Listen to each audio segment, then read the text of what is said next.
Fourth topic है जो मैं आपको डिस्कस करूंगा।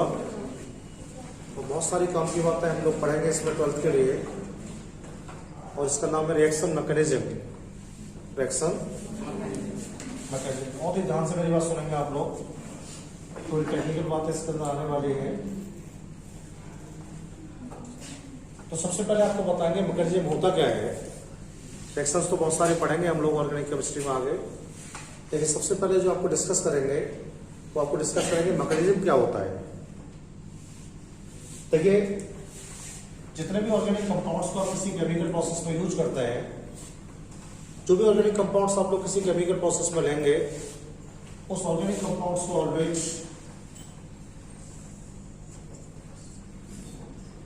सबस्ट्रेट कहते हैं। सबस्ट्रेट को हिंदी में हम लोग बोलते हैं आधार। यानी कोई भी केमिकल रिएक्शन जिससे आप कंडक्ट करेंगे या कोई भी रासायनिक क्रिया जिससे आप चलाना चाहते हैं, तो उस रासायनिक क्रिया को कंडक्ट करने के लिए, उस केमिकल रिएक्शन को कंडक्ट करने के लिए क्या करना पड़ेगा हम लोगों के लिए, आपको एक ऑर्गेनिक कंपाउंड की आवश्यकता होगी। और जो ऑर्गेनिक कंपाउंड आप लोग केमिकल प्रोसेस में यूज करेंगे, उस ऑर्गेनिक कंपाउंड्स को हम लोग क्या बोलने वाले हैं, आधार बोलने वाले हैं। उससे हम लोग बोलेंगे सबस्ट्रेट। देखिए, जब भी किसी केमिकल प्रोसेस को हम लोग कराते हैं तो ऑर्गेनिक कंपाउंड्स में कुछ अदर कंपाउंड्स को भी ऐड करते हैं, और ऑर्गेनिक कंपाउंड्स में आप जिन अदर कंपाउंड्स को ऐड करते हैं उन्हें हम लोग बोलते हैं रिएजेंट्स। क्या बोलते हैं? रिएजेंट हम लोग उसे बोलते हैं। अब देखिए, होता क्या है, प्रोसेस क्या होता है, जो हमारा सबस्ट्रेट होता है वो ऑर्गेनिक कंपाउंड है, और जिन पदार्थों को आपने रासायनिक क्रिया में मिलाया है, केमिकल प्रोसेस में ऐड किया है, वो हमारे रिएजेंट है। क्या है? रिएजेंट है। रिएजेंट को बोलते हैं हम लोग अवकर्मक। क्या बोलते हैं? अवकर्मक हम लोग बोलते हैं। भाई, आपको बताना यह है, आपका जो रिएजेंट है वो सबस्ट्रेट के ऊपर अटैक करता है। जैसे एक प्रोसेस समझ लीजिएगा आप लोग। अभी क्या है हमारे पास, जैसे हमारे पास लिखा हुआ है भाई C2H5OH, तो ये ऑर्गेनिक कंपाउंड है, और आपकी जो प्रोसेस है उस प्रोसेस का ये क्या है, उस प्रोसेस का ये आधार है, सबस्ट्रेट है, ऑर्गेनिक कंपाउंड है। और मैंने आपको क्या मिलाने को दिया, मैंने आपको बताया कि इसमें आप लोग KCl मिलाते हैं, पोटेशियम साइनाइड। तो भाई इसका बिहेव कैसा हो जाएगा, इसका बिहेव हो जाएगा रिएजेंट की तरह, और इसका बिहेव कैसा हो जाएगा, सबस्ट्रेट की तरह। अभी क्या होगा कि KCl जो है, जो रिएजेंट हमारे पास है, ये KCl इस पर अटैक करेगा, और जैसे अटैक करेगा क्या होगा, इसके वाले बॉन्ड टूट जाएंगे, और ये भी अलग अलग हो जाएगा इससे सारा। तो जब भी कोई रिएजेंट क्या करता है, सबस्ट्रेट के ऊपर अटैक करता है, तो रिएजेंट सबस्ट्रेट पर अटैक करने के बाद सबस्ट्रेट की जो बॉन्ड होती है उन बॉन्ड को रिमूव कर देता है। तो क्या फंक्शन है रिएजेंट का? रिएजेंट का फंक्शन होता है, जो हमारा आधार होता है ना, रिएजेंट का फंक्शन क्या होता है, रिएजेंट का फंक्शन होता है केमिकल रिएक्शन में जो हमारा आधार होता है या जो हमारा ऑर्गेनिक कंपाउंड्स होता है, उस ऑर्गेनिक कंपाउंड्स की बॉन्ड को रिमूव करना। जिन सबस्टेंस में या जिन केमिकल सबस्टेंस में आधार के या सबस्ट्रेट के बॉन्ड को रिमूव करने की कैपेसिटी होती है या टेंडेंसी होती है, जिन सबस्टेंस में या जिन ऑर्गेनिक कंपाउंड्स में या केमिकल सबस्टेंस के अंदर जो हमारा सबस्ट्रेट है, वो सबस्ट्रेट के बॉन्ड को रिमूव करने की टेंडेंसी होती है, उन्हें हम लोग क्या बोल सकते हैं, रिएजेंट। जब भी रिएजेंट अटैक करता है सबस्ट्रेट के ऊपर, तो सबस्ट्रेट के बॉन्ड डिस्टर्बेंस होते हैं, और जैसे सबस्ट्रेट के बॉन्ड डिस्टर्बेंस होते हैं तो साइंस में इस प्रोसेस को बोलते हैं बॉन्ड क्लीवेज। बॉन्ड क्लीवेज हो गया भाई, बंधों का वितरण हो गया, बंध एक दूसरे से अलग अलग हो गए। और जैसे ही बॉन्ड क्लीवेज हुआ, तो बॉन्ड क्लीवेज होने के बाद क्या होगा, ये OH इससे अलग हो जाएगा कार्बन से, K इससे अलग हो जाएगा Cl से, तो बहुत सारी नई चीजें सब बनने लगेगी अपने आप ही। और जो बहुत सारी नई चीजें कंपाउंड्स के रिएक्शन में बनती हैं, उन कंपाउंड्स को बोलते हैं हम लोग रिएक्शन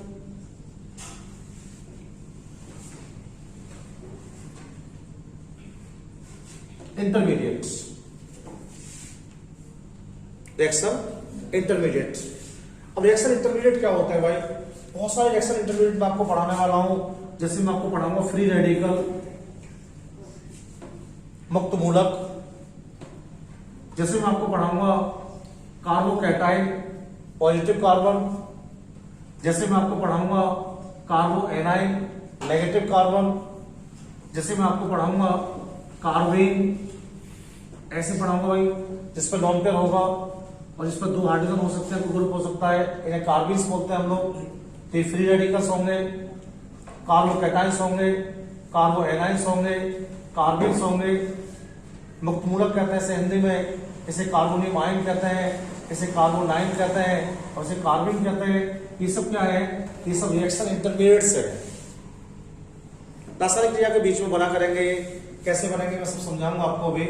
देखिए, जब भी रिएक्शन इंटरमीडिएट आता है तो उसकी जो टाइम लैग होती है, जो समय काल होता है, जीवन काल होता है, वो 10⁻⁸ सेकंड होता है।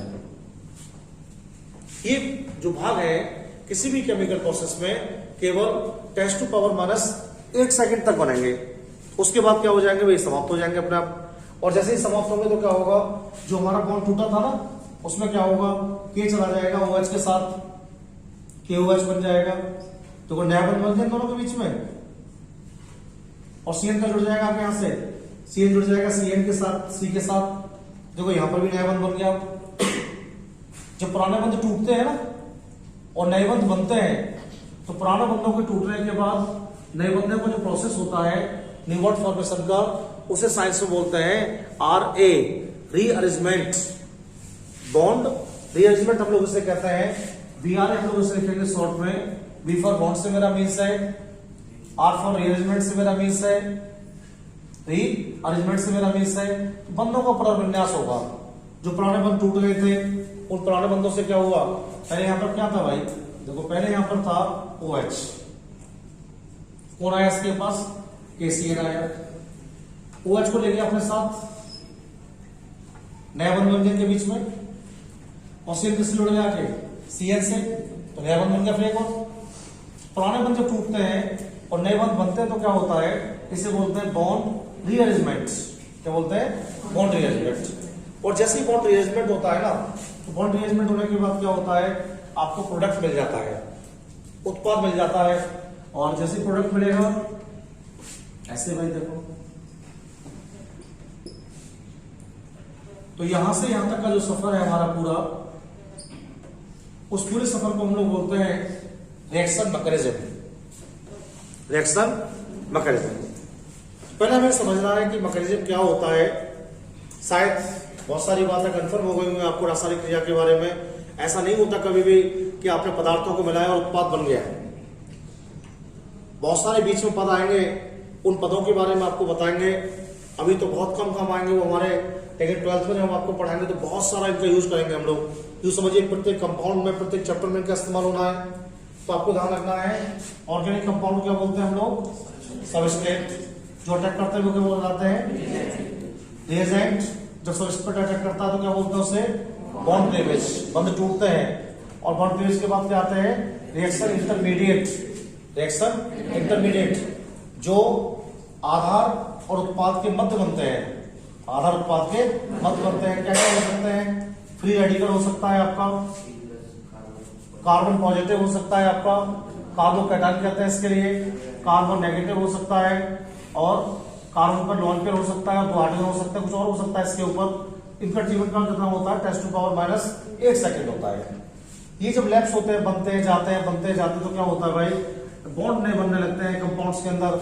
और जब किसी कंपाउंड्स में नए बॉन्ड बनते हैं तो कंपाउंड्स में नए बॉन्ड के बनने की जो प्रक्रिया होती है उसे हम लोग कहते हैं बॉन्ड रीअरेंजमेंट प्रोसेस।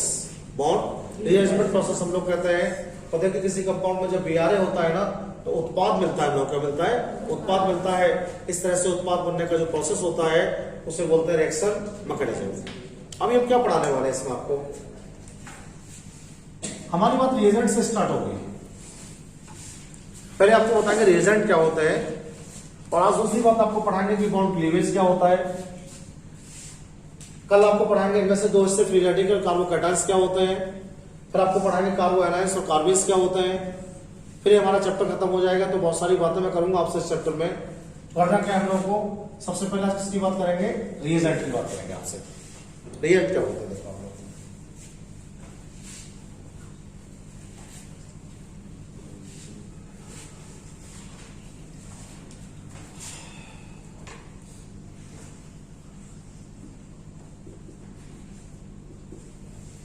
बहुत इंपॉर्टेंट टर्म है साइंस का ये।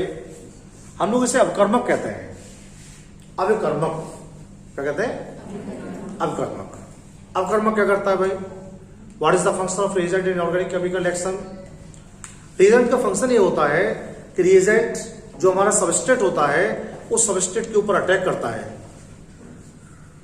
और रिएजेंट में टेंडेंसी होती है, रिएजेंट में कैपेसिटी होती है कि वो आधार के जो बंध हैं सबस्ट्रेट के जो बॉन्ड है उनको रिमूव कर सके। और जब भी रिएजेंट सबस्ट्रेट के बॉन्ड को रिमूव करता है तो इसे बोलते हैं बॉन्ड क्लीवेज। पता है मैंने आपको, ये भी पढ़ाएंगे आपको। लेकिन रिएजेंट क्या है? रिएजेंट ऐसे केमिकल सब्सटेंस हैं जिनमें क्या कैपेसिटी है? आधार के बॉन्ड्स को रिमूव करने की कैपेसिटी है। अब ये दो तरह के हैं। तो पहला टाइप क्या रिएजेंट का? रिएजेंट का पहला टाइप है भाई इलेक्ट्रोफिलिक।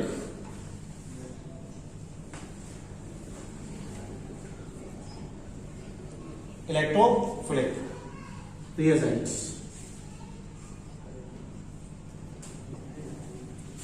और देखो दूसरा टाइप जो है रिएजेंट का वो है न्यूक्लियोफिलिक रिएजेंट।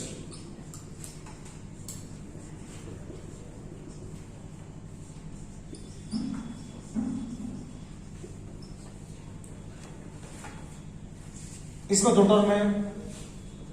ये जो इलेक्ट्रो लिखा हुआ है ना, इस इलेक्ट्रो का मतलब है इलेक्ट्रॉन। क्या है? इलेक्ट्रॉन। और जो फिलिक लिखा हुआ है, फिलिक का मतलब है लवर, इलेक्ट्रॉन लवर। इसे हिंदी में हम लोग बोल सकते हैं इलेक्ट्रॉन स्नेही, इलेक्ट्रॉन स्नेही या इलेक्ट्रॉन प्रेमी कह सकते हैं आप लोग इसे। न्यूक्लियस जो लिखा हुआ है इसका मतलब न्यूक्लियस से है, और फिलिक का मतलब लवर से है। एक तो हो गया आपका इलेक्ट्रॉन स्नेही और एक हो गया नाभिक स्नेही। कितने तरह के अवकर्मक पढ़ेंगे? दो तरह के। कौन कौन से पढ़ेंगे? इलेक्ट्रॉन स्नेही और नाभिक स्नेही। इलेक्ट्रॉन स्नेही क्या बोलते हैं? इलेक्ट्रोफिलिक। और नाभिक स्नेही को न्यूक्लियोफिलिक। तो हमें सबसे पहले पहचानना है कि कौन से रिएजेंट इलेक्ट्रोफिलिक होते हैं। हम क्या है भाई? हमें मनीफिलिक है ना, हम लोग मनीफिलिक तो ही हैं। क्यों पढ़ रहे हो? कोई पैसा कमाने को पढ़ रहे हो? नौकरी करोगे तो जॉब करोगे, पैसा नहीं कमाओगे।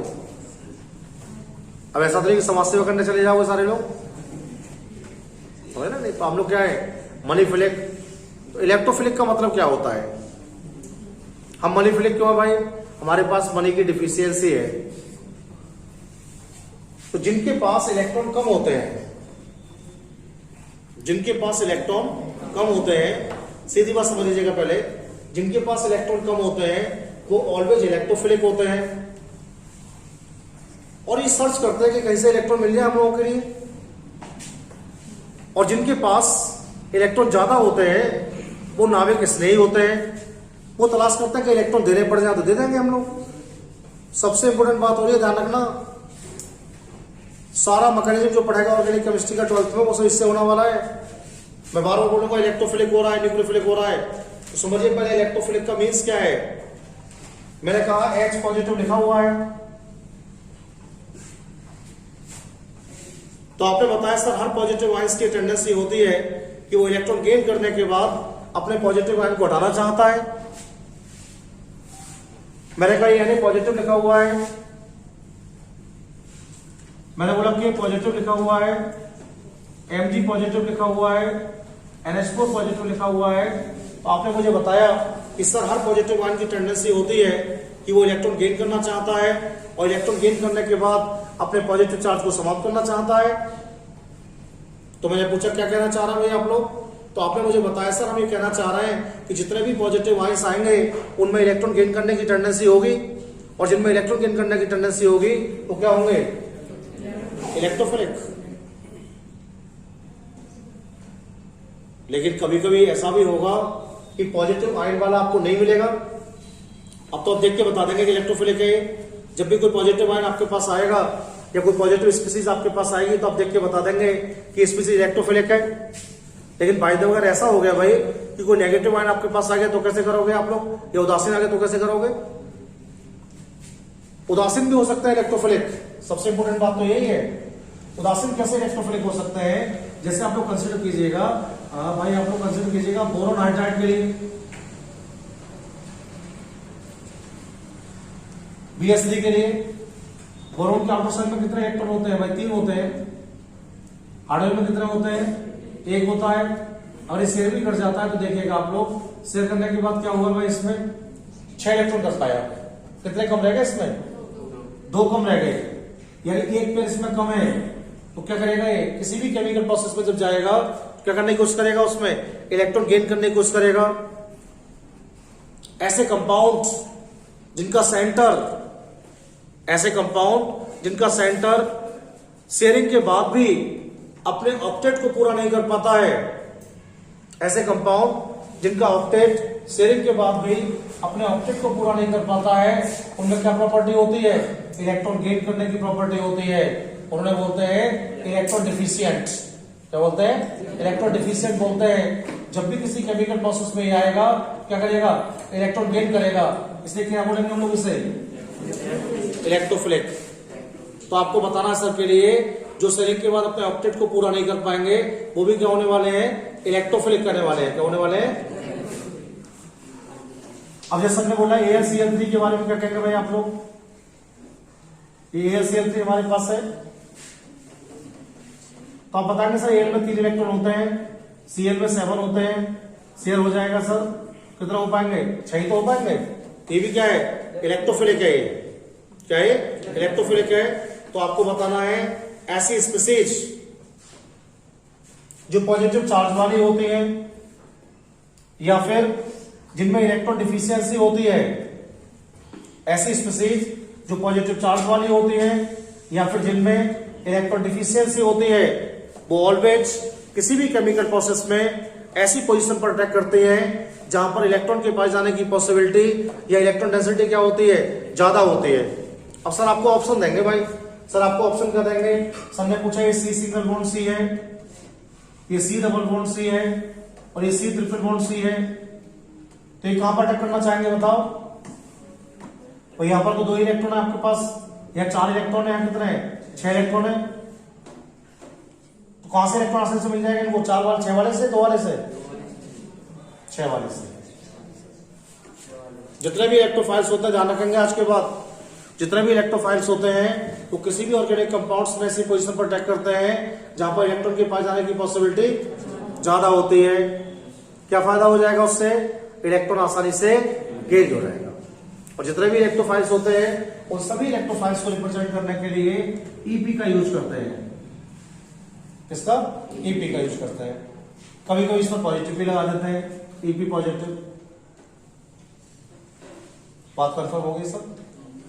100% पहचान लोगे? न्यूक्लियोफाइल क्या है? इसका उल्टा पढ़ना है लोगों को। जो इलेक्ट्रॉन दे सकते हैं, कौन से दे सकते हैं? जिन पर नेगेटिव चार्ज होगा। कैसे भाई? Cl negative, SO4 negative,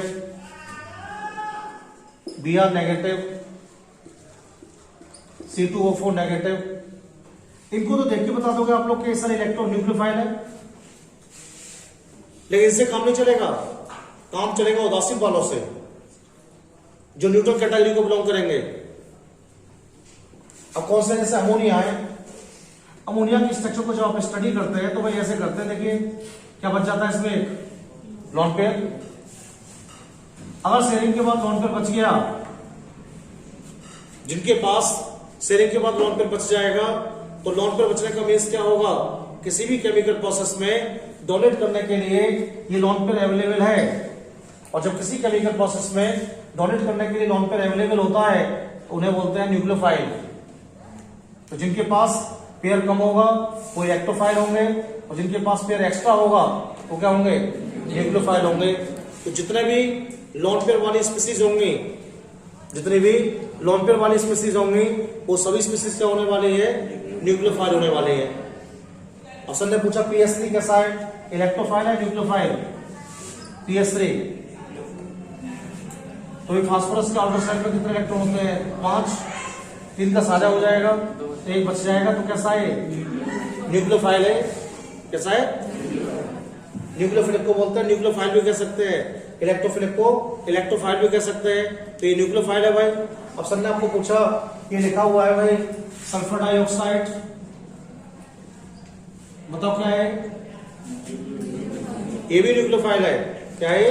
nucleophile है। तो आपको ध्यान रखना है, जिनके अंदर नेगेटिव चार्ज होता है या जिनके पास नॉन पेयर होती है, वो ऑर्गेनिक केमिस्ट्री रिएक्शन में ऐसी पोजीशन पर अटैक करते हैं जहां पर इलेक्ट्रॉन के पास जाने की पॉसिबिलिटी कम होती है। तो किस पर अटैक करेंगे? सिंगल बॉन्ड वाले पर। किस पर करेंगे? और जब भी इनको रिप्रेजेंट करते हैं एनयू से हम लोग इसको रिप्रेजेंट करते हैं भाई, एनयू नेगेटिव लगा सकते हैं। तो आज के बाद ध्यान रखेंगे, कहीं भी आपको ईपी लिखा मिल गया अगर तो इलेक्ट्रोफाइल है, और अगर आपको कोई एनयू लिखा मिल गया तो क्या है? न्यूक्लियोफाइल है। इन्हें रिएजेंट कहते हैं हम लोग, और आप लोग आसानी से पहचान सकते हैं। बताओ, मैंने लिखा HCl, इसमें कौन सा इलेक्ट्रोफाइल है, कौन सा न्यूक्लियोफाइल है? बताओ HCl में। समझ गए? H जो क्या है? इलेक्ट्रोफाइल है, और Cl क्या है इसमें? न्यूक्लियोफाइल है। अब मैंने आपको लिखा HNO3, HONO2, OH नेगेटिव होता है, NO2 पॉजिटिव। बताओ कौन सा इलेक्ट्रोफाइल है? NO2 इलेक्ट्रोफाइल है। कैसा है? और ये क्या है? किसी भी कंपाउंड में 2 हिस्से होते हैं, एक हिस्सा से क्या होता है? इलेक्ट्रोफाइल, और एक हिस्सा होता है न्यूक्लियोफाइल। आई होप समझ गए होंगे आप लोग, पक्का?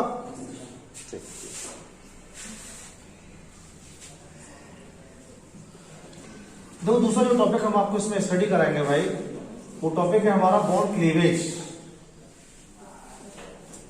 बॉन्ड क्लीवेज भाई,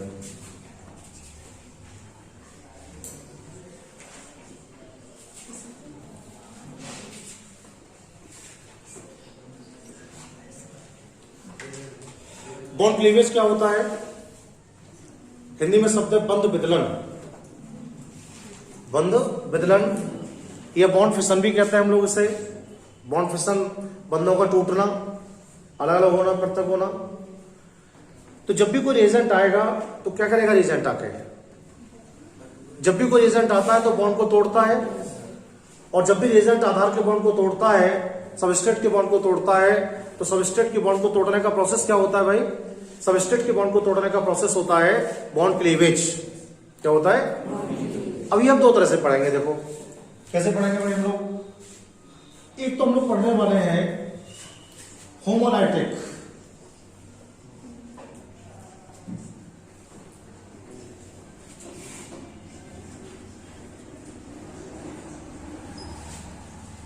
हिंदी में टर्म है समांगी विदलन।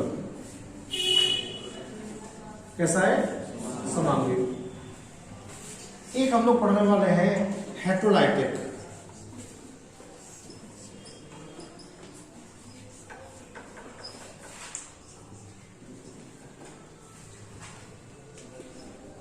विस्मांगी। क्या पढ़ेंगे? विस्मांगी। देखिए, हमारा जो कोवेलेंट बॉन्ड होता है, जैसे CH3 और CH3, जैसे C2H5 और C2H5, जैसे Cl और Cl, और यहां मैंने लिखा है CH3F, C2H5, Cl।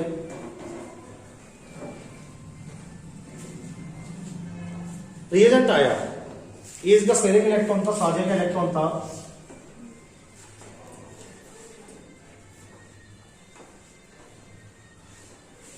सब ठीक चल रहा था इनके बीच में, कार्बन पास आए थे, दूसरे कार्बन से शेयर भी किया था, क्लोरीन ने आपस में शेयर किया, और शेयर करने के बाद एक कमिटमेंट हुआ कि भाई इलेक्ट्रॉन्स दोनों के बीच में रहना चाहिए, और दोनों के बीच में इसलिए भी रहना चाहिए कि दोनों टर्मिनल कैसे हैं? एक ही जैसे है। लेकिन रिजल्ट क्या है? रिएजेंट जैसे फैमिली में आने के बाद कोई व्यक्ति हम लोग की फैमिली को रिमूव कर देता है, स्प्लिट कर देता है, ऐसे रिएजेंट क्या करता है, रिएजेंट भी जो सबस्ट्रेट होता है उससे जो एटम कनेक्ट होता है उन्हें डिस्टर्बेंस करने की कोशिश करता है। जैसे रिएजेंट आएगा तो बॉन्ड क्लीवेज होगा, ये बॉन्ड क्लीवेज हुआ भाई, ये बॉन्ड रिमूव हुआ, ये बॉन्ड भी रिमूव हुआ, ये बॉन्ड रिमूव हुआ, और जब ये दोनों टर्मिनल एक दूसरे से हटे ना तो इन्होंने कहा कि एक काम करते हैं कि जो हमारा शेयरिंग इलेक्ट्रॉन है उसको बराबर बांट लेते हैं। आधा तुम्हारा था इसमें, आधा मेरा था। क्या हुआ, इसने अपना इलेक्ट्रॉन वापस ले लिया, इसने अपना इलेक्ट्रॉन वापस ले लिया, ये इलेक्ट्रॉन डिवाइड हुआ तो इसने अपना इलेक्ट्रॉन वापस ले लिया कार्बन ने, इस कार्बन ने भी इलेक्ट्रॉन वापस ले लिया भाई। ये डिवाइडेशन हुई तो इसमें भी इलेक्ट्रॉन ट्रांसफर हो गया, इसके पास, इसमें भी ट्रांसफर हो गया भाई। अगर रिएजेंट ने ऑर्गेनिक कंपाउंड पर अटैक किया है, अगर रिएजेंट ने ऑर्गेनिक कंपाउंड पर अटैक किया है और ऑर्गेनिक कंपाउंड पर अटैक करने के बाद आपका बॉन्ड टूटा है, और बॉन्ड टूटने के बाद अगर आपका इलेक्ट्रॉन पेयर इक्वल डिवाइडेशन को शो कर रहा है, इक्वल डिवाइडेशन को शो कर रहा है, तो इस प्रोसेस को बोलते हैं होमोलाइटिक क्लीवेज, होमोलाइटिक क्लीवेज। तो जब भी कभी कोवेलेंट बॉन्ड टूटेगा ऑर्गेनिक कंपाउंड्स का, जब भी कभी ऑर्गेनिक कंपाउंड्स का कोवेलेंट बॉन्ड टूटेगा और कोवेलेंट बॉन्ड टूटने के बाद क्या होगा, आपका इलेक्ट्रॉन पेयर दो बराबर हिस्सों में डिवाइड हो जाएगा, यानी आधा आधा हिस्सा हो जाएगा दोनों के लिए। तो इसे बोलते हैं हम लोग समांगी विदलन। समांगी कब होगा ये, जब दोनों सिरे कैसे होंगे, एक ही जैसे होंगे। कैसे होंगे, तो पहले क्या थे भाई, इलेक्ट्रॉन तो पहले भी अनपेयर्ड था, ये अब भी अनपेयर्ड हो गया, और जब किसी बॉन्ड के टूटने के बाद, मेरी बात सुनो, जब किसी बॉन्ड के टूटने के बाद इलेक्ट्रॉन दोबारा से अनपेयर्ड हो जाता है, अगेन अनपेयर्ड हो जाता है, तो उसे हम लोग कहते हैं फ्री रेडिकल। क्या बोलते हैं, फ्री रेडिकल।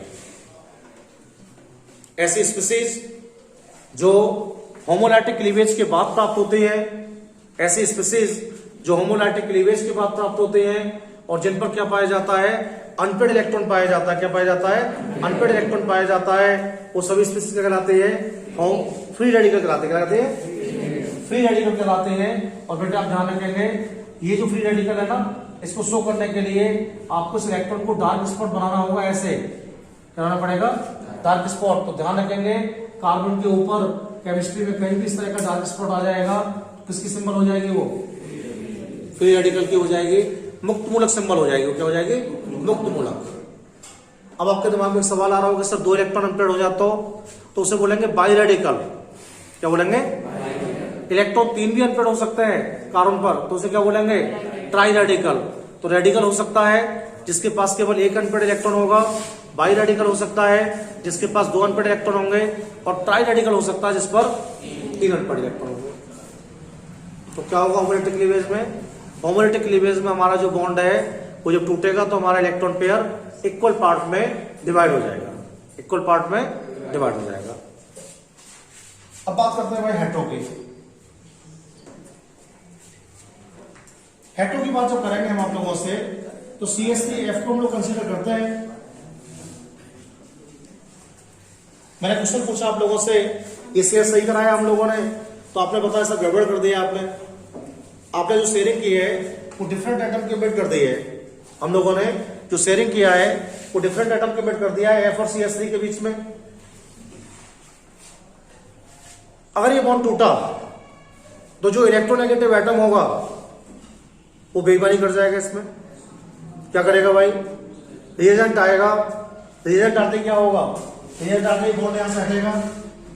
लेकिन फ्लोरीन ने बताया कि मैं ज्यादा इलेक्ट्रोनेगेटिव हूं, तो अब तेरा कोई इलेक्ट्रॉन नहीं है भाई, सारे इलेक्ट्रॉन खींच के ले जाएगा।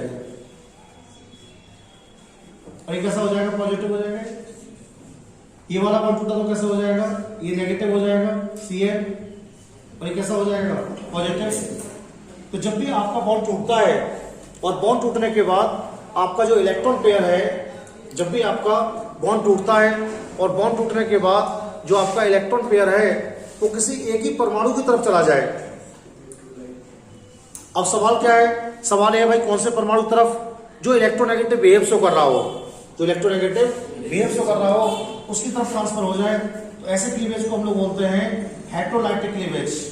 हेटेरोलाइटिक क्लीवेज हम लोग इसे बोलते हैं, और हेटेरोलाइटिक क्लीवेज को हम लोग क्या बोलते हैं, विषमांगी विद्रंबी कहते हैं। तो सर आपसे क्या पूछने वाले हैं, सर आपसे पूछने वाले हैं रिएजेंट का अटैक हुआ है, आपने कहा सर हुआ है।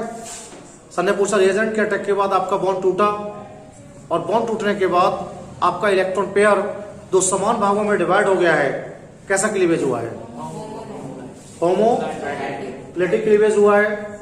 सर ने पूछा रिएजेंट का अटैक हुआ, और रिएजेंट के अटैक के बाद आपका बॉन्ड टूटा, और बॉन्ड टूटने के बाद आपकी जो इलेक्ट्रॉन पेयर है वो किसी इलेक्ट्रोनेगेटिव एटम की तरफ डिस्प्लेस हो गई है, जिससे दूसरा एटम कैसा हो गया है, पॉजिटिव हो गया है, कैसा क्लीवेज हुआ है। तो होमो की पहचान क्या होगी, होमो की पहचान होगी इक्वल डिवाइडेशन, क्या पहचान होगी, और हेटेरो की पहचान क्या होने वाली है, नॉन इक्वल डिवाइडेशन, नॉन इक्वल।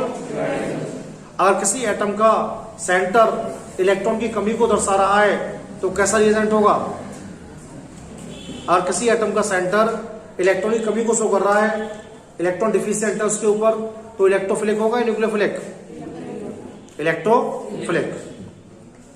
और इलेक्ट्रॉन के बाद लॉन पेयर है तो कैसा होगा, कैसा होगा, न्यूक्लियोफिलिक। तो इस पूरे लेक्चर में मैंने आपको समझा दिया है भाई।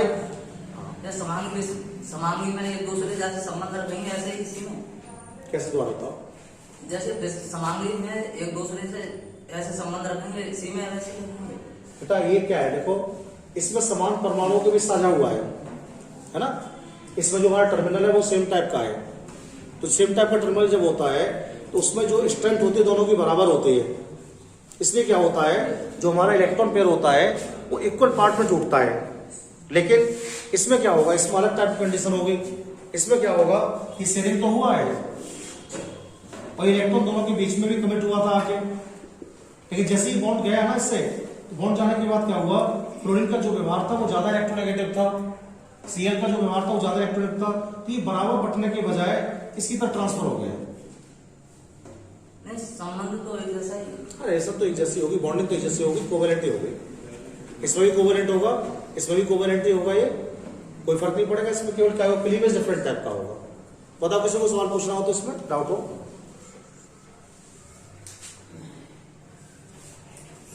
कोई डाउट बताओ फटाफट, कोई डाउट नहीं, उनका समझा नहीं, क्या समझा दिया मैंने आपको आज इसमें, मैंने आपको समझा दिया मैकेनिज्म क्या होता है। मैकेनिज्म क्या होता है भाई, मैकेनिज्म में जो कंपाउंड यूज करते हैं उन्हें क्या बोलते हैं, सबस्ट्रेट बोलते हैं। कौन अटैक करता है सबस्ट्रेट के ऊपर, रिएजेंट, और रिएजेंट अटैक करेगा तो क्या करेगा, बॉन्ड क्लीवेज करेगा। बॉन्ड क्लीवेज से क्या बन जाता है, रिएक्शन इंटरमीडिएट, उसके बाद बॉन्ड दोबारा लगते हैं। इस पूरे प्रोसेस को बोलते हैं मैकेनिज्म। उसके बाद रिएजेंट के बारे में पढ़ाया, कितना तरह के रिएजेंट होते हैं, दो तरह के, एक तो इलेक्ट्रोफाइल और एक न्यूक्लियोफाइल, एक तो इलेक्ट्रोफाइल और एक न्यूक्लियोफाइल। इलेक्ट्रोफाइल की पहचान क्या होती है, नेगेटिव होंगे, पॉजिटिव पॉजिटिव होंगे और इलेक्ट्रॉन डिफिशिएंट होंगे। और जो इलेक्ट्रोफाइल न्यूक्लियोफाइल वो कैसे होते हैं, नेगेटिव और लॉन पेयर होता है उनके ऊपर। समझ गए आप लोग। क्लीवेज कितने तरह से हो सकता है, दो तरह से, हेट्रो और होमो। होमो में क्या होगा, समविभाजन, और हेट्रो में क्या होगा, विषम विभाजन। तो इतनी सारी बातें याद रखनी है आपको, केवल कल आपको इसमें नई बातें पढ़ाते हैं, ठीक है। जी बंद कर दें।